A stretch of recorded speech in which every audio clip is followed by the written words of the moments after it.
right, everybody. Welcome back to All-SoCon.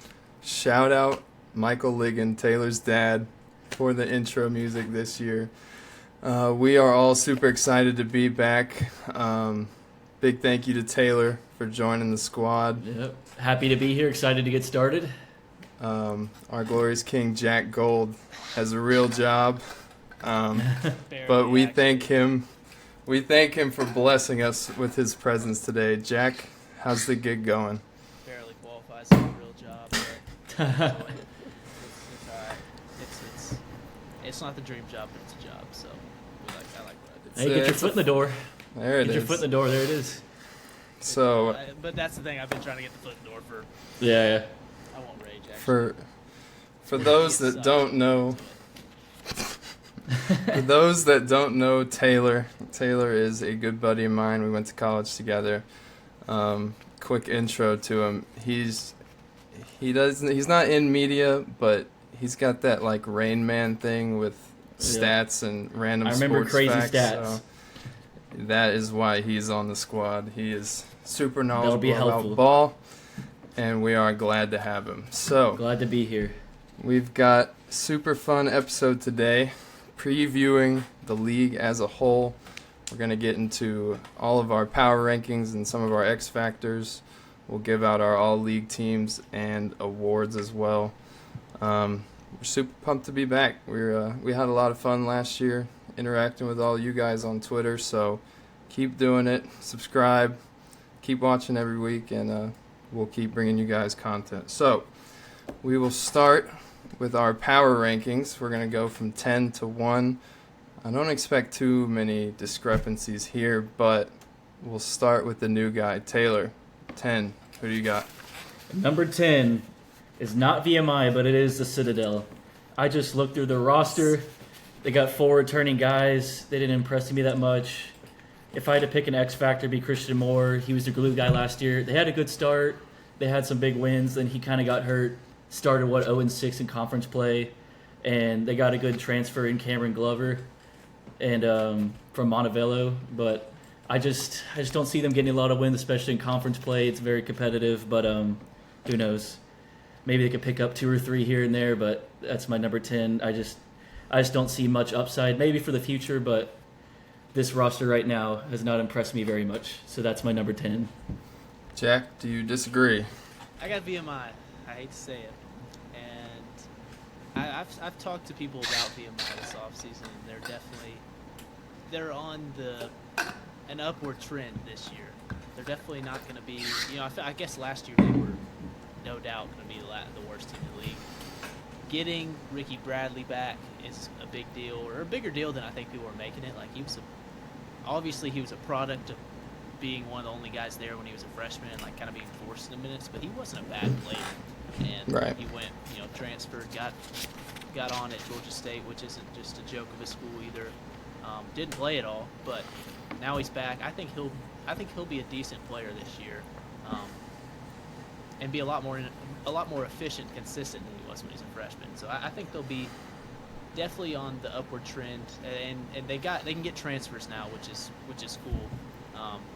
Definitely help them adjust, but I don't know that the transfers aren't any studs for sure. Mm-hmm. But guys getting a new opportunity and going to that school is definitely a good thing for them. When I thought they may not go to D2, like I've been kind of lobbying for them if they can get some transfers. So that's my main takeaway. That saved him.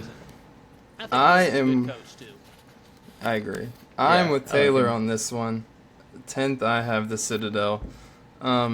They were able to bring in some valuable scorers from D2 and D3, Brody Fox, Cameron Glover, John Adams, to help some of their offensive struggles from last year. But how will that be any different or better than A.J. Smith, Madison Durr, and Elijah Morgan were last year? So I don't see this team, having a lot of success. I think Christian Moore is going to be a valuable connector for them, but they were terrible defensively last year with Quentin Malloy-Brown, and now they don't have him anymore. God bless him, having to guard Brown Jones, Sam Alexis, all those guys in the league last year. Which means I have VMI at 9. Jack touched on Ricky Bradley. I think that's a big get for them. They were actually first in pace in the league last year, 76 possessions per 40 minutes, because they had a turnover rate of 19, which means they were just giving the ball away and getting scored on quickly. So I think Ricky Bradley will help to ease some of that. I think TJ Johnson could be a big get for them at 6'6". I think he can really score the ball. And then, they're really just going to need some young guys to develop. So we'll see what happens there. I'm going to assume, Taylor, you have them at 9 as well? I do. I liked reading about the new coach, and he's sort of embraced like the culture of VMI instead of trying to change things. They're like, you know what, we're going to tell these transfers this is what it is. You can be a part of this. You can be a part of the military and play basketball. And, they were able to get 5 transfers, which I believe I saw was a record for them. And, we're getting Ricky Bradley back and TJ Wilson from Lipscomb. And I was interested. I think my X factor actually might be that Tan. I don't even know how to say this name, but Yıldızoglu guy. Probably not even close, but he was on the Turkish national team, so that's some great experience right there, and seemed like a good player. So have him at 9, which is not last. So, but yeah, that's a win. I think they're on the up and up. Jack El Cid at 9. Yeah, I got Citadel at 9. I think Brody Fox will be a decent player. He scored 26 a game or something, and was that D3? I believe. Yeah, correct. Bad study in here for me, but yeah, 26 a game at D3 will translate to something here, especially at 6'6". I think Keenan Davis. I liked Keenan Davis last year. I remember I mentioned him a few times. I thought he was better than, and he was obviously a freshman with through freshman troubles, but I remember seeing him last year and thinking that he was going to be a solid player if he stayed. I think that's a big get for them to keep him there. Some other ones, I think Paxton Davidson. I sort of know him personally actually, but he played at Lipscomb and was a walk-on. And then I think he either got moved on to scholarship or not. I don't know, but he played the last year at Lipscomb a little bit, and he was like, he played because of injury, but he looked like he belonged. He's got good size, can shoot it, can defend. I remember in their last game of the year, he had a pretty good game. I think he could potentially contribute as well. I just think they have more pieces than VMI does right now, but definitely maybe a battle of the bottom 3, and I'll just move on to my third. That's WCU, Yep. and I think I'm just giving WCU the benefit of the doubt of being WCU and not being one of the military schools, which may be a bad thing. And maybe the Tim Kraft benefit of the doubt because he's done in a hard situation at Gardner-Webb too. But I did their blue ribbon story. They're not going to be that great unless Tim Kraft is, a miracle worker. They were just in a really tough position. Bernard Pelote, he comes back, he'll be a good player. But even then, Bernard Pelote wasn't ever like a number 1 guy. Like I thought he was a good role player that should have played more last year. They got some okay transfers, but they really have nobody with true Division I experience. They've just got a whole bunch of big-time question marks, guys who haven't played real meaningful minutes. I can't even think of – I think Vernon Collins is one of the guys. He played at Princeton. He'll probably be a good player. He was a guy at Princeton, I think, expected to play this year before he left. Marcus Kell will be an okay player. He was a redshirt that played some his freshman year at Western and then redshirted, and he'll get some minutes. They're just kind of the biggest question mark ever, and there's no experience, of real contributors at any level really. So we'll have to see. No. Taylor? My number 8, was Western. Similar thing, they just pretty much lost everyone, including their coach. It's a tough situation for Kraft to come in. They did get some solid transfers. Cord Stansberry from Pepperdine showed flashes of being able to shoot the ball, and Chevalier Emery, he's a junior college guard, averaged 18 a game, but again, these are all question marks. They never played Division I, and they do have the 3 guys that didn't play last year that were redshirted, but again, those are more question marks. And Pelote couldn't read my own handwriting. Again, to be the only guy that come back, and he was impact player, but wasn't huge. It's also going to be my X factor because he's got to be a leader. He's really got to step up this year if they want to win, do anything, make any sort of impact in the conference. Whoa. I think I really think that if this team can finish above UNCG, that it'll be a big win for them. Obviously, bringing Pelote back is huge. He shot 45% from the field last year, an offensive rating of 118.4. But like Jack said, there's just a lot of question marks with this team. They've got 3 JUCO guards who who knows what's going to happen with them with Ice Emery, Jamar Livingston, guys like that. I do have some more faith in the big spot because it was kind of a revolving door for them last year. They didn't have one guy that could do it all between Charles Lampton and Colin Granger. And, I honestly thought Pelote should have just played the big for that team. But I think the combination of Vernon Collins and Chase McKee will be good for them. So, I think a win for Tim Kraft in Season 1 would be, finishing at 7 somehow. So we'll see on that team. Number 7, who do you guys have? I have Taylor? UNCG. I think they returned 9 guys, but again, they lost the twins, they lost Brown Jones, big holes to fill, 3 SoCon caliber players there, and they did replace some of those guys did come back, like Jalen Breath, who I'm really high on. I think they'll be their X factor. It's a big role to try to fill the Brown Jones role, but he did show potential last year and brought back Donovan Atwell, who shoots 40% from 3, and I saw he was even top 20 in the country. That'll be big, and I'm also curious to see if Mike Jones' son Miles will get any playing time. I saw average 2 points a game, and they might have to throw him in the rotation, but I think they could sneakily get some upsets, but they're still a bottom feeder team for me. Again, losing 3 great caliber players like that, I mean, that's hard to replace, and they did get a lot of experience, but not many of those guys are like number 1 caliber players. So, but I could see them sneaking a few wins, but still a bottom-ish team for me. Jack, do you agree? No, so I've got Mercer. Oh. and No. I know you're both Mercer lovers for some reason. But I'm with you. I understand the Ryan Ritter love, but Mercer's a tough place to be successful. I can experience. I drove through Macon, Georgia, a few weeks ago. Not a beautiful city. It's not a I did place. too. It was rough. It's not my favorite place I've ever been through. So it's just a tough situation. The school, it's obviously not. It's not VMI, the Citadel tough. But yeah, it's first year. They lost everyone. We'll see, and I just feel a little bit better about UNCG than I do them. I have a lot of concerns with UNCG. Mike Jones, I don't know if he's against the transfer portal or what it is, but he basically on the field of 68 said that they should abolish the NCAA.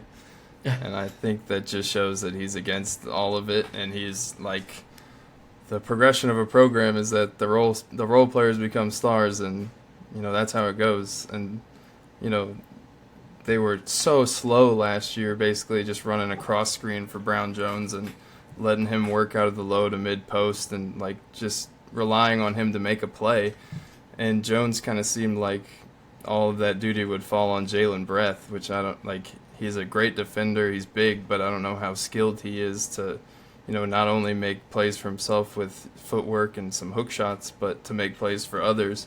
And then it seemed like outside he was like, yeah, Donovan Atwell's the guy, and he's going to be making more plays off the bounce, which it seemed like he just never stepped inside the three-point line last year. So, he basically said that their entire personnel was dedicated to developing Donovan Atwell outside of shooting threes this season, and I'm interested to see how that goes, but I don't know that you can just slide those responsibilities over to these guys that kind of are what they are at this point, so we will see on them.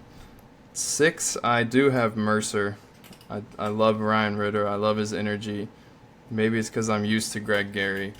I love the guards, Chip Johnson and Ahmad Robinson. And I love that they brought Jock Quinones back as a big guard at 6'4", who can basically switch anywhere if he wants to kind of supplement that size defensively. But, Robinson and Johnson can really score the ball. Inside, they have Holt back, and they brought in Marcus Overstreet, who both can run the floor like Ritter wants, and will pick up that pace for them offensively. The wing spot is kind of a question mark for me. I don't know, who's going to fill that role. They had Petros Padimas, who I believe is not going to play this year, and he made it sound like Laurinus Vestras was going to fill those minutes, but that's only one guy. You're going to have to find depth somewhere at that position. I don't know if it'll be Angel Montas or Cam Bryant, whoever it is. So, kind of like Chattanooga has had problems with the past couple of years, that wing kind of connector spot may be a struggle for them. So we'll see. Jack, who did you had UNCG 6? Yeah, so I had UNCG. I feel pretty good about Donovan Atwell. I think he's got potential to be an All-SoCon player. They might be too bad for him to do it. We will see. But then I think, like Taylor said, Miles Jones, I remember liking Miles Jones last year. I remember that I said that on one of our pods, like, he should play more. And it's funny, like, his father is the coach and he's not playing enough. And now he's going to have to compete with Demetrius Davis. Exactly. I no. think Demetrius Davis, maybe he will always for the rest of his life be an untapped potential player, but he's kind of, in his 5th, 6th year of college basketball, whatever he's in now, he's still got untapped potential. I like a lot, and this is, I guess, talking X factors. This is my X factor is Domas. I think it's Kalzunas. I don't know for sure how you pronounce it, but I remember watching him play a few games. I thought he was a good player. He's got skill. He's 6'10". He's got size. He'll definitely get moved into more of a role this year beside Brett with no MBJ there. I think he could be a good player. I just think they have more proven commodities, and kind of with Mike Jones, their defense is going to be good. So then they've definitely got length. That's the one thing Davis is going to provide his defense and length for that team if he's playing real minutes. So that's kind of my ultimate thing is they'll probably be a little more consistent. They're okay with not having talent sometimes when they're just a good defensive team. Yeah, I feel like Calzones is a good topic to bring up because I feel like he is probably more skilled to fill those Brown Jones touches on the block and you make plays for others, but we'll see how that progresses for them. Taylor, Mercer at 6? Mercer at 6. They're just a middle-of-the-road team for me. They got some good pieces. This coach coming in, high energy, brought back Ja and Alex Holt. That was huge. They recruited pretty decently. Marcus Overstreet I was really high on. Average 17 and 11 I saw. Can move the floor really well. They got Tyler Johnson, a couple of those other guys to fill out the roles. And I just think this is a promising start for Ritter. And I think he'll be there for a long time, and I'm really high on him, as we've talked about before.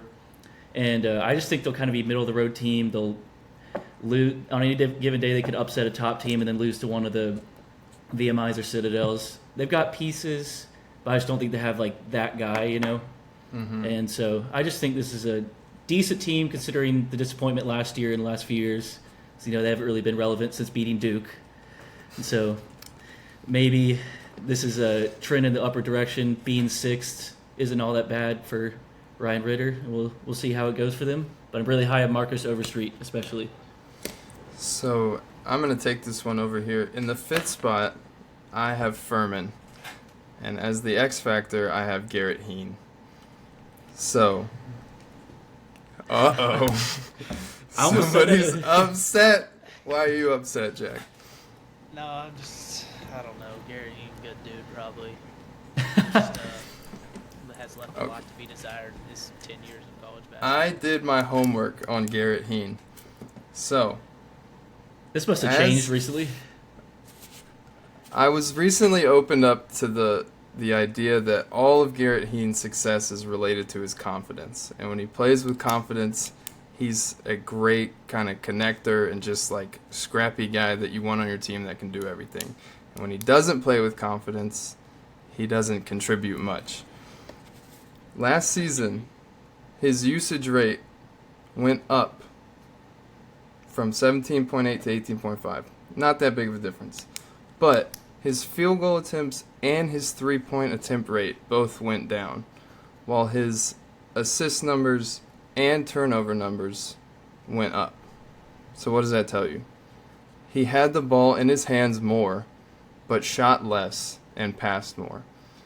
Now, Heen is a good kind of facilitator, passer from the top of the key, but you still need him to be some kind of threat to score, because plenty of times they put him in a pick and pop or pick and fade last year, and he caught the ball at the top of the key, and he would just like dribble over for a dribble handoff or something. Like, you have to let it fly.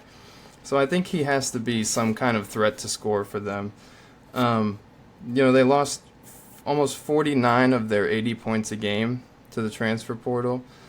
So I think PJ Smith is going to have to step into more of a Pegues-ish kind of scoring role. I'm also going to go ahead and buy some stock on Charles Johnston. I think when I saw this dude's tape, everybody in the league was going after him. He's 6'11". He's super skilled. Bob Ritchie called him the SoCon Kristaps Porzingis. I think he could be... They needed more shooting and they needed more rim protection. I don't know why they didn't just go to Cooper Bowser for that. But Johnson fills both of those roles, and I think he could have an all-league type of year.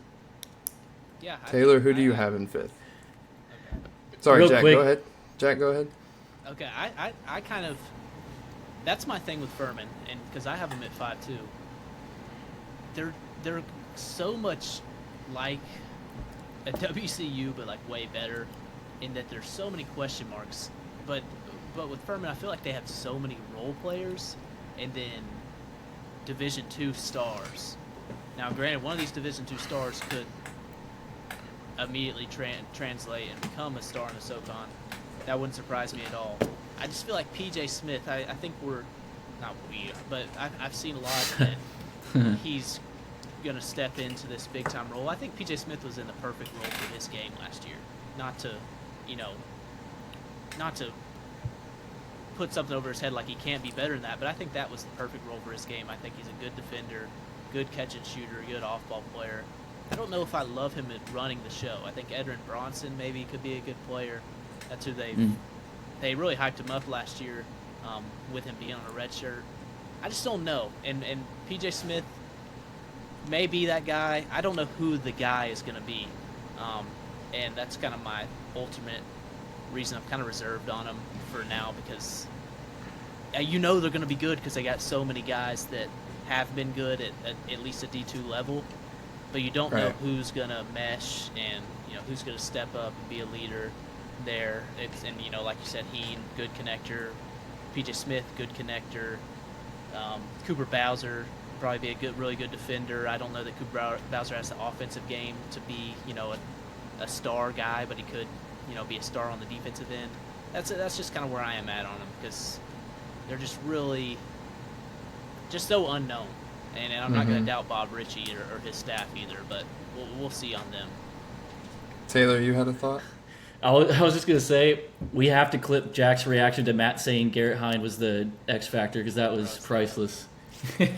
Bro is always Garrett Heen's biggest op. I don't Garrett understand. I've heard he's a good guy too, so I need to stop. But Garrett Heen, not Hine. He frustrates me. I've been like, I've been covering the SoCon for 4 years now, and he's been here the whole time. And every time I feel like he's capable of so much more than he does. So that's. I don't know if you. It's less. I don't know if you guys. Yeah, I don't know if you guys watched the Field of 68 media day, but they were coming after him for still playing. Like, they were saying he had a mortgage, like he's on his second marriage. Like, is this his fifth year? Right? Is this year 5 for him? I think this or 4? Fifth. Yeah, he's a grad. Is it? Okay. Yeah, but I mean, there's worse. There's other guys that have been playing college sports way longer. I can think of one in this league. Who? Demetrius. Yeah. Fair. I'll take the reins for the next one. I'll take my go number ahead. 14. And I hate saying this, so I just wanted to... My number 14 is Wofford.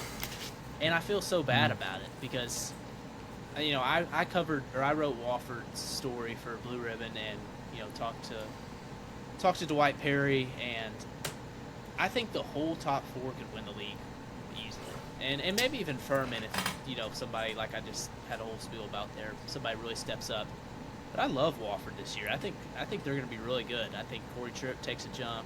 Kyler Filowich will take a jump, and they've got so much continuity on that squad. Like, they only brought in Justin Bailey, a guy who's for 2 years at USC Upstate put up like 10, 11 points a game. That's his freshman and sophomore year. Has been great, and he was a guy I think Perry said with, I can't remember if it was their academics or what he said, but they aren't never going to be a school that takes many transfers. And Bailey was literally just a guy that entered the portal, and he's from like 30 minutes down the road from Wofford, so it just worked out. And he's going to be an immediate contributor. Dylan Bailey could have a step up in his game, become a player. Jackson Sibbles is like the ultimate role guy, and he's, more than anyone on the whole team, that's who Dwight Perry glowed about, who he loves. Another guy who is the X factor, I'm buying stock in him, everything, kind of because of what Perry said and looking into it more after, is Jeremy Lorenz. Jeremy Lorenz had a good start to the year, and I wasn't really, I don't think I was watching Wofford hard in the non-conference enough to really notice it, but he put up some good numbers early in the year and got hurt, and so he was hurt for like a good part of the season and then came back late in the year, and he was playing through injury late in the year. So I am really interested in him because I thought he was skilled.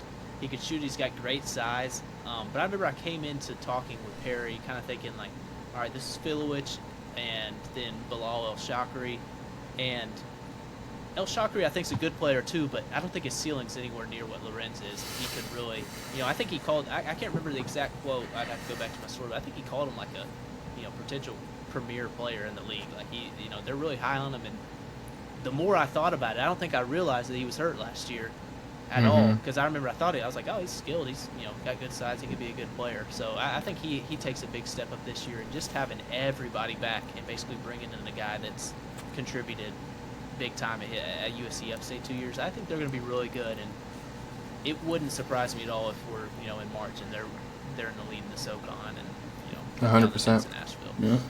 Yeah, this is where we have our first kind of real discrepancy. Taylor, you disagree at 4, huh? Yeah, so my number 5 was Furman, based on everything you guys said.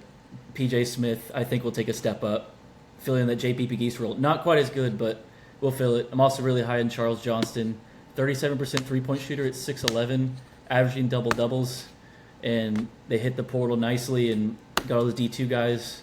A lot of question marks, and I think 5's the perfect spot, but pretty much think we all agreed on them being 5. But number 4, I had ETSU. And I don't hate that. Yeah. I'm really high on them. They got Karen Boyd back, which I know they got him back last year, but they were in the regular season sort of started struggling when he got hurt, and he kind of limped his way through the whole season. But having Seymour and Peterson back, I mean, it's one of the best duos in the league, and I just think they'll build off that. They got John Buggs, who's a great shooter, and I can see them winning the league, pulling off another run like last year. But also, at the same time, I was like, what if they slip, sort of? But I think it all depends. X factor is Karen Boyd, because they were doing really well when it was clear they were doing well, and then he got hurt. They sort of lost a few. I know they made that run of the tournament, but as a 7 seed, and if they want to make it through the whole season in the top 4, I think he's going to have to keep stepping up. Seymour and Peterson will keep doing their thing. And Brooks Savage, we'll see what happens. So I'm going to agree with Jack here. I have Wofford at 4. And I will say, like, I do kind of feel bad. Like, it's so cool to see a team in 2024 that brings basically everybody back and only brings in 1 transfer. Like, that's just unheard of these days. And Corey Tripp is our glorious ethical hoops king. No free throws, mid-range game. I love to see it. I do see him taking another step forward because, 2 years ago he was, basically a role player, and he's, worked on his game and improved all the way to a preseason all-league nod. The guy I'm buying stock in here is Chase Cormier. That dude, he reminds me a lot of Jaden Campbell from Samford last year. He just came in the game and shot the ball like crazy. I think he shot 50% from 3. He's basically men's SoCon Hannah Cone. But I think Justin Bailey's going to fit in very well with that team. They do have all the makings of a championship team, right? They have a star in Tripp. He's got a great backcourt mate in Dylan Bailey, who, I really see improving going forward. They've got a reliable big in Kyler Filowich, and Jackson Civils is maybe the best connector in the league. So, I do see this team getting going early, and, they're not going to have those growing pains that a lot of teams have. And they're going to be a tough out when we get to the tournament in March. So we'll see. Third, Jack, who do you got? Yeah, I got Sanford. Hate it. Probably going to regret it. I don't know. That's Sanford Scoop's ears just perked up. How does yeah, that's what I'm saying. Like 1 through 4, you could change any of them. Yeah, This was so hard. It took me forever Absolutely. to get this order. Absolutely. I don't understand how Bucky does it. Like, I understand everyone's going to play, but how did he get so many guards? How did he get Trey Ford from Mississippi State and Isaiah West from Vandy and Colin Holloway from Tulane? Like, how did he get those guys to commit while also keeping Josh Holloway and Lucas Walls and some of those guys that I thought were going to have, step up big time? Like, Right. It actually makes me a little upset that he went out and got all these guards because I was ready for the Josh. Because you love Josh Holloway. Yeah. For him to Player of the Year in the SoCon this year, like, that's what I was ready for. I was ready for him to be that good. Yeah. But yeah, I think they're going to be so consistent again. Probably win so many games because they have so many good players. Probably had the newcomer of the year somewhere on that team. I don't know. There's so many newcomers in this league that I don't even know who mine is. Thinking off the top of my head right now, who I've even wrote down. That's how strongly I don't even feel about it. I think Riley Allenspach has a good year. I liked him last year. Rylan Jones, I haven't even said a word about him somehow getting another year of eligibility. And let me, small rant. There we If I was go. in Rylan Jones, First of the year. Jones, if I was in his position, I would play. I 100% good for him to come play again at Sanford. Why is Rylan Jones playing another year of college? Why is the NCAA, are they letting Rylan Jones play another year of basketball? I just don't know. They've got to come up with something. I guess the COVID years are eventually going to be up. We got to come up with something like, once you come into college, you got 5 years, you're done. Like, I can't believe he got another year. Yeah, it's crazy. But he's a great player, and if I was in his position, I would have done the same thing too. But insane. Like, I remember when they said he was trying to get a year, I was like, no way. Oh my Sure god. enough, he gets another year. Nobody leaves either. That's the crazy. I just don't understand. It's a culture thing for sure, and their style of play. But like, how did none of those guys leave? I guess State McCray left. He got a check at Miami for sure. Like, So did Ashore. Yeah. yeah, and Ashore did. But like, I just remember the guards. I was kind of shocked that they were able to keep that many quality players. And all that to say, I've got him at 3 because I think Holloway is going to be good. I don't think Holloway's going to be, and that's Colin Holloway. Sorry, 2 of them. Right. I think Colin Holloway will be a good player. I don't think I literally have seen some other mid-major guys pick him as a preseason player of the year. That would shock me. That's severely, in my opinion, underrating what the SoCon is. Like, he had like 12 a game at Tulane. Like, that's not just some huge step up from Sanford. But maybe he will be in playing this offense. I think Isaiah West, he's a guy who was at Vandy last year and started early in the year at Vandy. Another shout out, fun fact of the day: Isaiah West and PJ Smith, former high school teammates, also former high school teammates that may or may not have lost to one of the co-hosts here. Put up No way. high, like 15 points in that game. Just saying, garbage Is- time. All right. But just saying. Is that when It's a good when flex. you were being carried by now preseason ASUN Player of the Year Will Pruitt? No, Did that have anything to do with it? No, that was when I was at my second school, Station Camp. No, it was not the preseason A7 days. But no, jokingly, but I do think that's funny. I bet you that had a big part in it. Him coming to the SoCon was PJ Smith being here and doing so well. But I think he's a good player.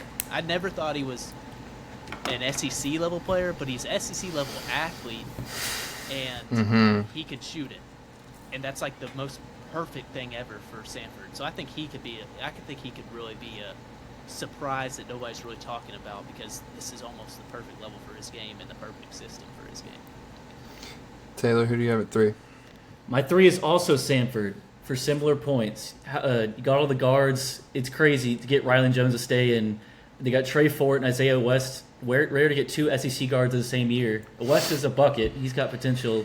He had a good start at Vandy. I remember he dropped 20 against, I don't remember who, but like he was splashing threes, and then Vandy just kind of imploded, so it's kind of hard to blame him. But they got a lot coming back, so many guards, and losing to Chore's big. But I think Riley, he could be the X factor because he's got to not necessarily be a Chore, but like be a solid big man, move around the floor. Step down. I agree with you. Yeah. Mm-hmm. He's a good player. So I have him at 3. Easily could win it. I thought the same thing. I'm like, should I put them at 1? But I was like, I'm gonna stick with my gut. Put him at 3. And yeah, Colin Holloway. I'm excited to see him too from Tulane. I think they got a pretty solid roster. Could beat just about anyone, but we'll see what happens. Buckyball. We'll see. So third, I have Chattanooga. And good. No Chattanooga homer pod. I was afraid of this. That we were no. homers on accident. These top 3, kind of like Jack, you were just saying, like they're all so good, but you can only pick one of them. Yeah. And I really think Chattanooga got better this offseason. They had some weird spacing kind of fit stuff last year. You couldn't play Zedek and Sam Alexis together. I don't know what that was, to be honest with you. Tyler Millen looked really good and, super athletic as a wing connector for them to start the year. By the end of the year, it looked like it hurt him to walk. I don't know what happened to him. Chattanooga but, had it back, by the way. Yeah, I mean, he put up the other day. Yeah, I saw that. He's a great player. I don't know what happened to him. I'm looking it up. But he dropped something crazy. I was like, holy. Yeah. And Darius Banks is doing the same thing wherever he is. So he just won MVP, right? Like of his league. Yeah. It's always those glue Chattanooga guys. Chattanooga connectors. Yeah. He was special. He was special. A very good player that was playing a role. Tyler Millen, 100%. 36.7 rebounds, 9 of 14 from the field in whatever league he's playing with. That's diabolical. Wow. Who let Tyler Millen put up 36 and 7? No hate to the man. He's a good role player. Where did this come from? that had me cracking up when I saw that. I couldn't believe that. Continue. Anyway, I think they have a bad taste in their mouth from how things ended in March. Obviously, Bonham and Huff are phenomenal players, and they're going to win a lot of games this season. But as soon as ETSU put that trap on in that semifinal game, it was... I mean, we were there. It was hard to watch. They got It was trapped hard to watch on TV, too. on the corner at half court. And I think Dan Earl has done a great job addressing that by bringing in a bunch of big wings like Bash Whelan, Garrison Keeler. Adam Larson will kind of flow between inside and outside, and Frank Champion. Let me stop you. Adam Larson is no longer on the roster. Online. What? My boy SoCon John reached out to me about that question mark. So maybe we'll find out more about that. But he is like, you go to GoMox.com. He's out on. Maybe that's a very interesting. Stuff, wow. Yeah, Wonder what happened there. No clue. Not gonna speculate either. But Corey Bellinsy, if you're listening, shoot me a text, brother. Fill me in. Even without Larson, Whelan and Garrison Keeler.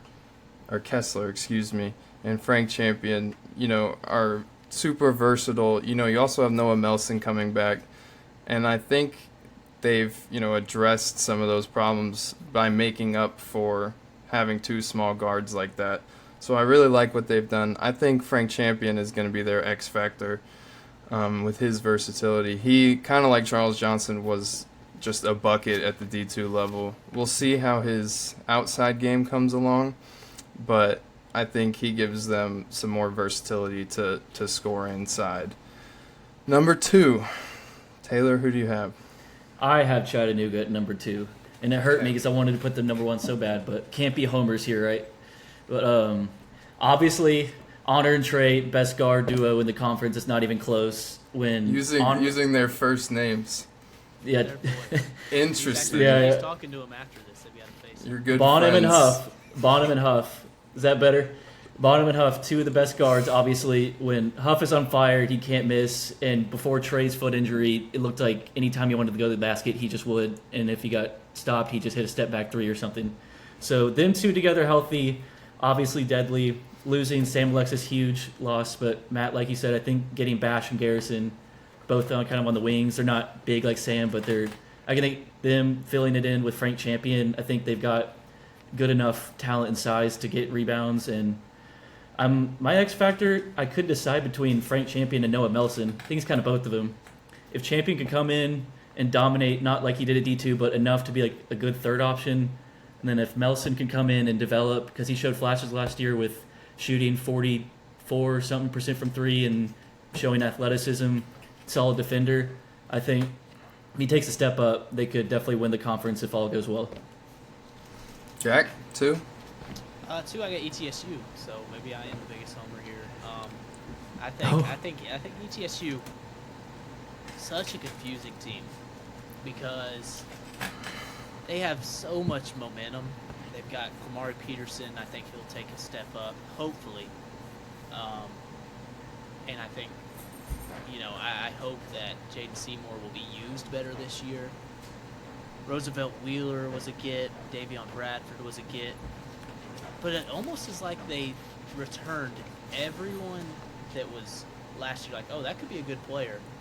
And they were all like, just think of how we thought of ETSU going into the conference tournament. Like, we were like, this team stinks. Like, they just don't play good basketball. They're inefficient, turn the ball over.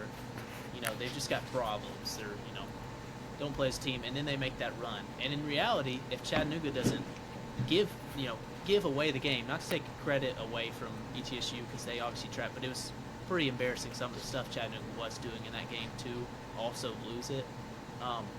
We probably feel the same, and they probably don't get all these recruits that they got, like a Kurt Right. Lewis, like Wheeler, Bradford. They're just kind of similar guys in that maybe they will be a team again that is built for March. And I feel like they could be very up and down just because of the style of play they play, but they can get so physical late in the year.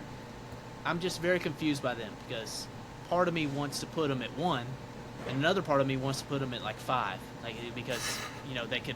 I was the same way with them. I do see a potential where they could revert back to what they were for most of the year last year, and then they had an awesome end of the year. And Brooks Savage deserves all the credit in the world, and I think they really found an identity there of just being the tougher team and really mucking up games.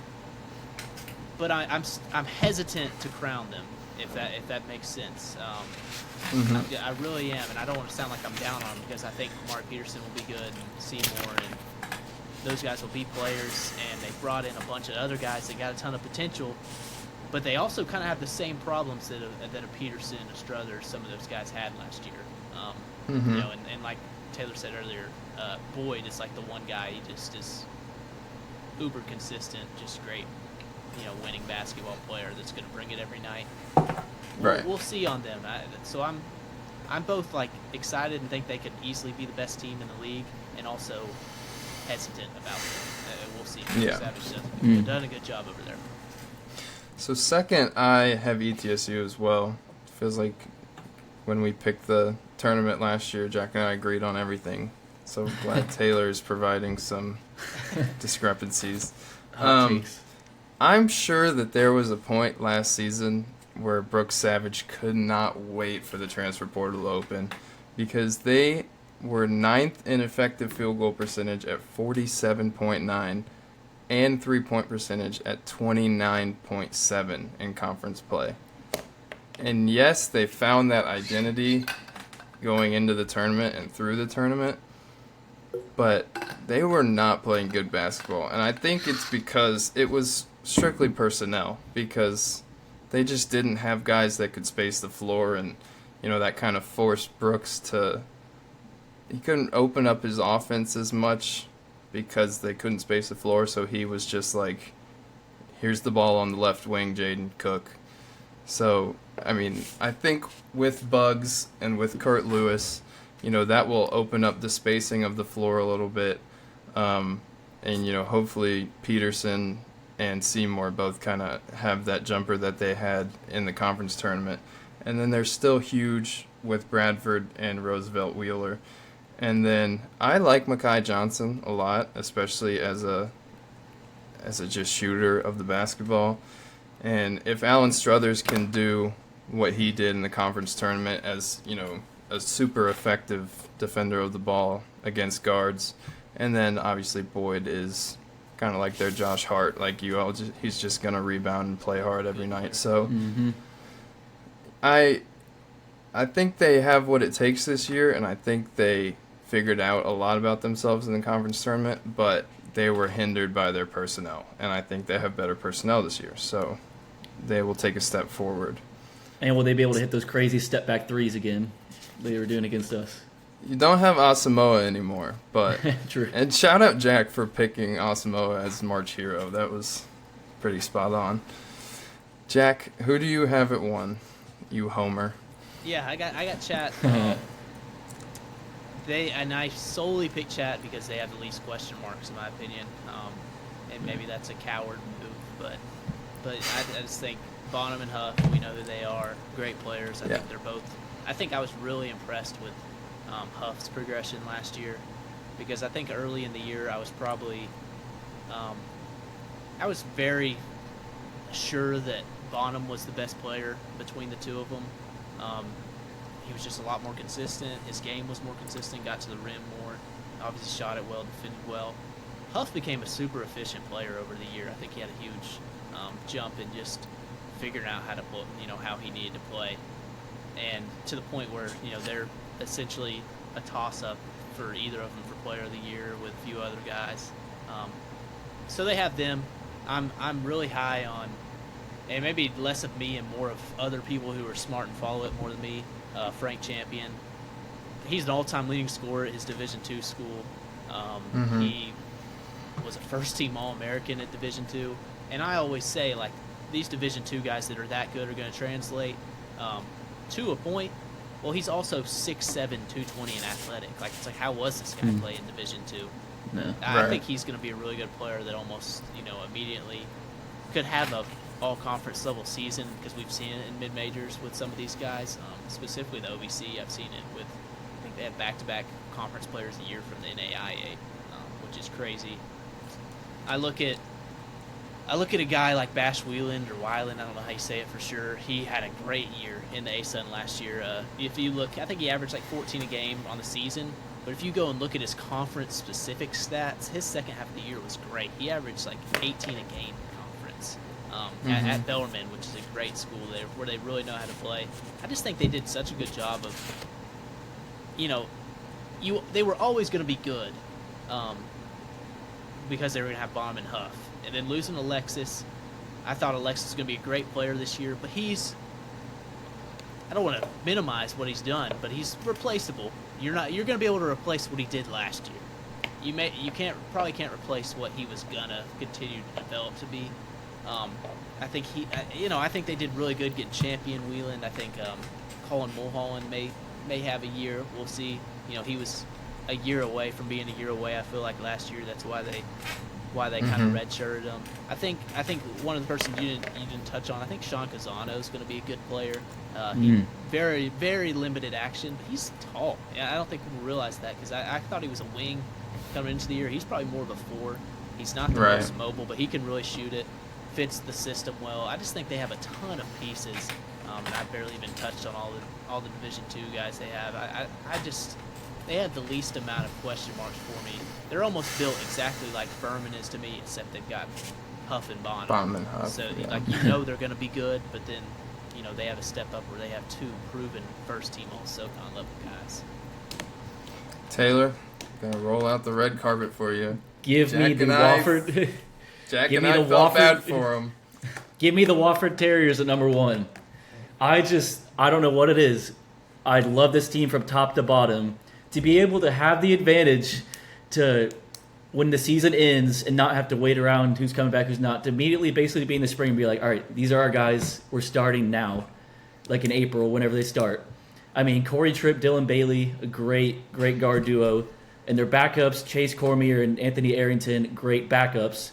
And then to also have the only transfer be Justin Bailey, averaged 12 points at USC Upstate. It's a great get. And then the two bigs, Lorenz and Shockery. Shocker, couldn't read my handwriting again. Shockery. And the glue guy, Jackson Civils, I just think from top to bottom, they're a great team. I have faith in Dwight Perry, and I think Tripp and Bailey both take big leaps. I just think everybody is ready to step up for them. And in this day and age, like you said, to have teams, basically almost everyone come back except for maybe they lost 2 guys, if even that, to the portal, and they weren't even like Chase Martin, these are like these are like their guys from last year. Like they're ready to run it back, and I think they're going to. So you're right. And Speaking of running it back, yeah, it's and the you're right, Sanford they're, Bulldogs. that's yours. I was gonna Go ahead, touch Jack. on Wofford real quick. Yeah, go ahead. You're totally right on the practicing thing. I remember Perry told me, like, yeah, we were season ended, we were already practicing again because we're returning everybody. Like they've been through a full years of practice in the off season just because they weren't having to get anybody to know anybody. So that's definitely a good point because they've had a ton of time to prepare, and I think Dwight Perry's a good coach, and he's shout out to Dwight Perry, first team all good guy. He's a good coach. Yeah, he is. Yeah. Anyway, it is Sanford again. Back-to-back champion for the first time in, what, like Don't 10 sound too years, excited I now. think. I'm You setting sound it sad up. picking that. I'm setting it up. Don't worry. Look, it's Buckyball. I mean, we all doubted it, Jack, and it worked last year. And if you want to hear how much of a psychopath Bucky McMillan is, they had been trying to get Rylan another year of eligibility from like late October, early November on. And he basically said they assumed that he would get one and still went out and recruited Fort and West. So, I mean, he just wanted to replicate the personnel basically of last season's team. So, like, Colin Holloway is going to be like his pre-injury Staten McRae. Oleinka is going to be his Achor. And Julian Brown, he's a guard, but he's going to be that kind of hustle, Jermaine Marshall style of guy. Then you still have Holloway, Walls. I assume Allensbach will start, but they've just got a deep roster again. He's going to run 12 guys again, and they're just not going to get tired because they never do, and they're going to have fresh legs in March, and that's how it goes. The only concern I say that I may have is last year's team had been through it. Like, they lost in Asheville 2 years in a row to teams that they probably shouldn't have, and, they were battle-tested. So this team outside of Jones and Holloway and Allensbach, those guys, I don't think that they're expecting to just jump on the Buckyball bandwagon and win, but there's something to be said for having been to Asheville and not got the job done and then going back and doing it. So I have Sanford repeating. I will say Now- it will be. Oh, sorry. I was just Go saying ahead. it is going to be quite scary.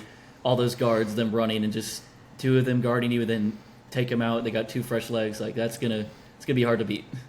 I think I said that last year. Like, Yeah. a lot of these teams we have to factor in fatigue, but like Rylan Jones is playing 25 minutes a night.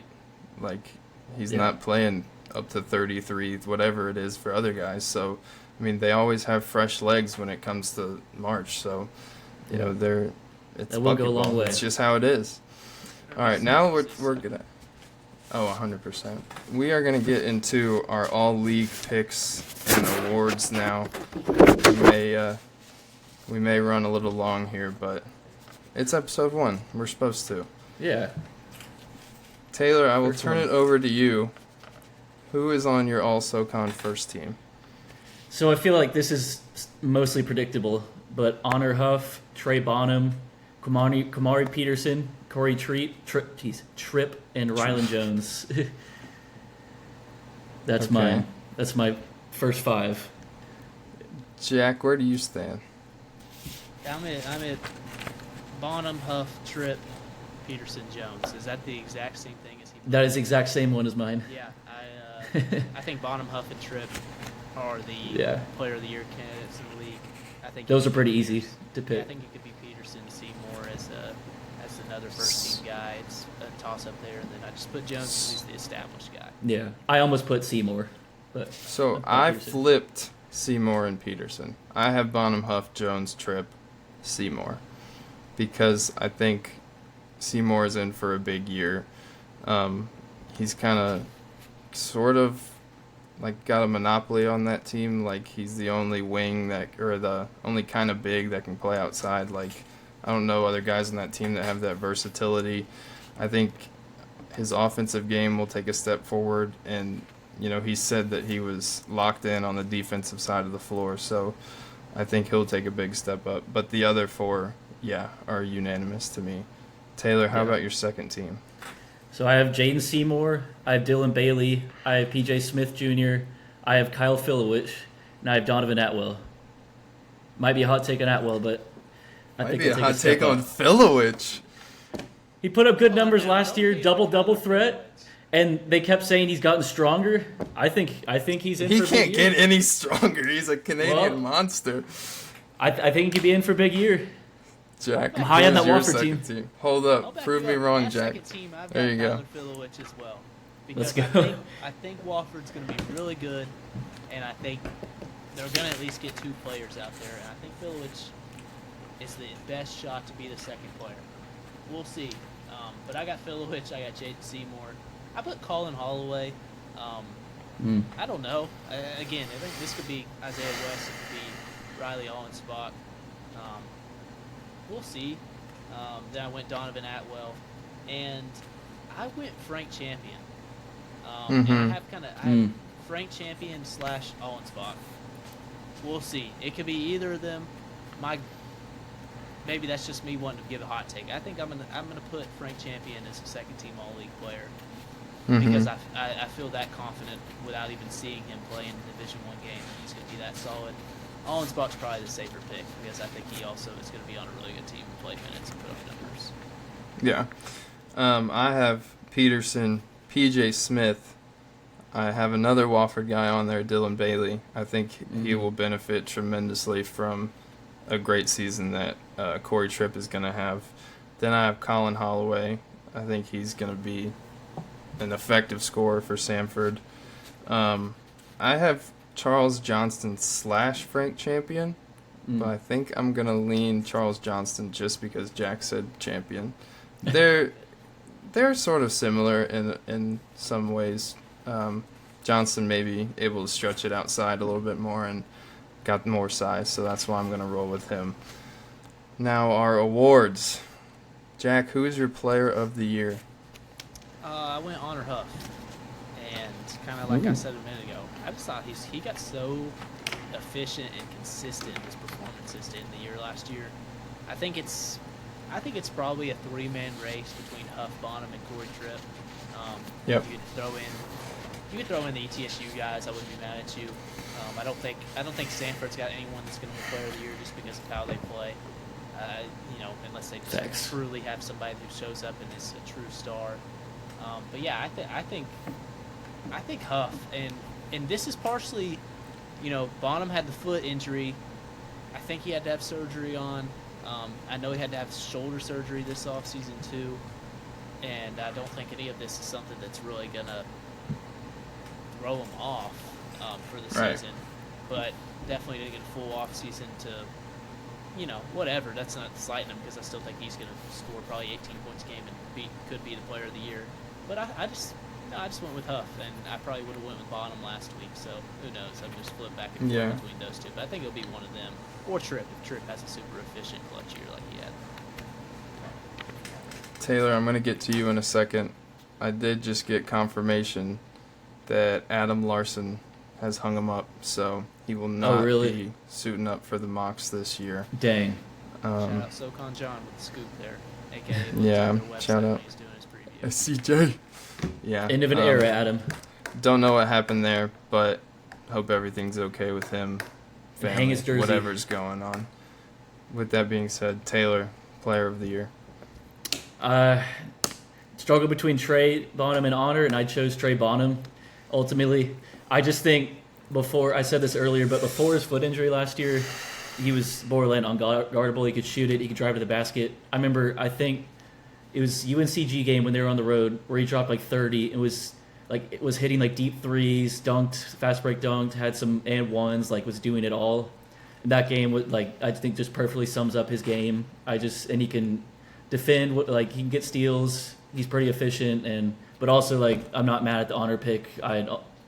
Again, next week I might change my mind, but I'm gonna go with Trey just because I think he had a little bit of an edge when he was healthy. But again, yeah, it's between them two and Corey Tripp at the end of the day. So yeah, I also have Bonham. That's how the coaches voted too. He's a high major guy that came back to the SoCon, and that stretch where he got acclimated pre-foot injury against Furman, he was great. He's 18 points a game or something like that. He had to pick that team up off the deck a lot throughout the season, and he can just go, especially when he's able to get a rebound, they're pushing the break, and that's how they like to play. So I think he will be last year he was almost the first team guy despite all the time that he missed. So that just speaks to how impressive he was last season. Taylor, who's your coach of the year? Dwight Perry. Think he'll lead the Terriers to the championship, and I think they'll give him the coach of the year. It's my coach of the year, especially after they were 17 and 16 last year, and for me to project that they'll make this big jump, it's got to be him.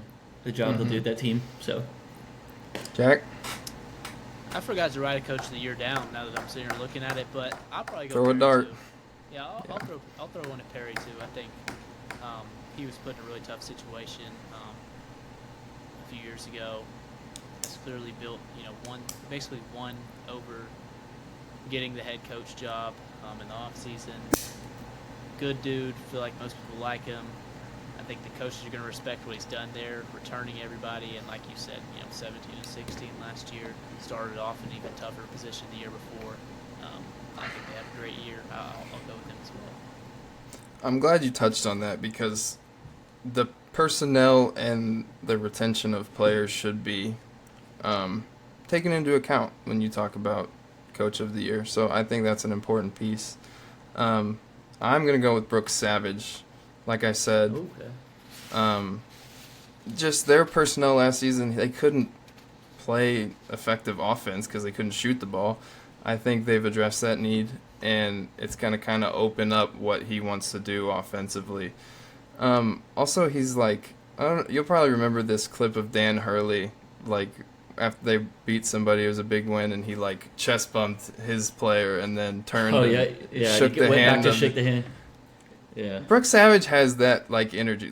In Asheville, he was electric. The ETSU fans were great, and he playing into the crowd, walking into half court, hyping everybody up. He's got that old Pat Riley, that kind of energy. So I think the guys love playing for him, and I think that'll show in their play throughout the season. So that's my pick.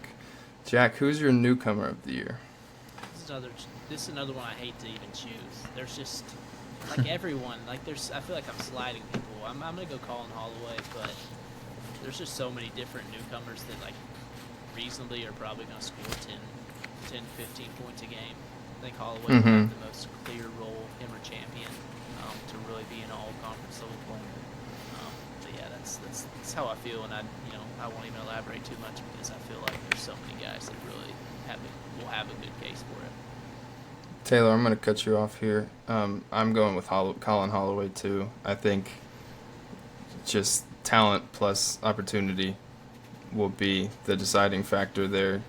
Because some of the other guys kind of iffy on what their role may be. It sounds like everything I've heard sounds like Holloway will be in the starting lineup and playing consistently for Samford. So that would be my pick as well. It was 13 a game at Tulane, which is, 16, 17, 18 in the SoCon, true. Something like that, depending on, how he performs. But, yeah, that's my pick. Taylor? Chose Charles Johnson from Furman. I think his game fits perfectly in the league, being basically 7 foot, can rebound, can score, can shoot. I think I saw where he was 5th in the D2 in double-doubles or in rebounds last year. And I didn't know that he was their all-time leading scorer there. So that's just cool that he can score, he can shoot. I just think his game fits perfectly, and I think he'll fit in with Furman. But you guys talking about Holloway kind of made me second guess, but I'm gonna stick with it. I'm gonna stick with Charles. I'm gonna stick with Charles. Taylor, I'll let you keep going. Defensive Player of the Year. Give me Filowich. Wow. You are high on Filowich. Dude, I'm telling you. No, yeah. Rebound. Explain yourself. I think he'll defend really well at the rim. And yeah, I did choose this right before, so I didn't look at everyone, but I like what I saw from last year, and I think he'll only improve. Look, I'm gonna back you up a little. I'm not picking him, but I'll back you up. He gave all those guys that I keep mentioning that Malloy Brown had to guard. Yeah. He gave those dudes problems. Sam Alexis had a hard time with him because he's just so solid. You can't move him. Exactly. So I understand that pick. Jack, who do you have? I took Cooper Bowser. I was just trying to think. I don't I think this very much could interesting. This could be a year that a guard wins it, and the SoCon has proven we'll give Langley Bros. They're all about the guards, and my personal opinion, just is that guards are never as impactful as bigs are, especially in the college game, because you can sit in the paint the whole game. But this league will give us guards, and I think it's one of the Sanford guards, maybe Bonham, maybe. Who knows? There's so many guards that can win it, but I just wanted to go with a shot blocker, and I think Bowser could potentially have if he can kind of figure out his body, because he's kind of like a gazelle out there still. Seems to really be, figuring everything out. But his wingspan and athleticism, I think he could have a huge impact at the rim. Yeah. As displayed in my pick last season, I love a big wing/forward that can guard basically 1 through 5. And I'm going to pick Jaden Seymour. That dude has the potential to be a monster defensively. You can switch him anywhere. He can move his feet. He's solid down low. I think if he locks in like he says he wants to defensively, there's no stopping him. So we will see on that. I'm glad we all had some discrepancies on the awards. So that's good. For sure. But that is all we have here for episode 1. We appreciate everybody tuning back in. We're back, so excited to get rolling here, and we don't know when we'll see Jack again, but we will always be blessed with his presence. Yeah, we'll just surprise you guys every week, unless Jack wants to tweet when he'll make an appearance. But subscribe, YouTube, Apple Podcasts, Spotify, wherever you want to listen. Follow us on Instagram and Twitter. And we will be back soon with another episode. Yep.